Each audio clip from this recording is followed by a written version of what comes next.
What's up guys, welcome back to another video, and in this video I will show you how you can get your Revolut referral link.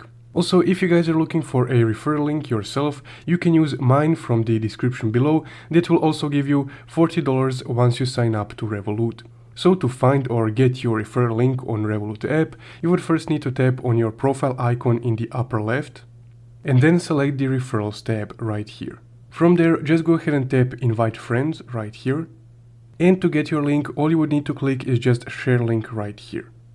From there, I would suggest that you either open a Notes app or your browser. So for this example, I will click on my browser and click just once. Now from here, you can just go ahead and tap on the URL right here and just click copy. From there, your Revolut referral link will be copied onto the clipboard and you can share it with whoever you want. And that's guys how you can get your Revolut referral link on the Revolut app. If you found this video helpful, don't forget to leave a like and subscribe. Thank you for watching.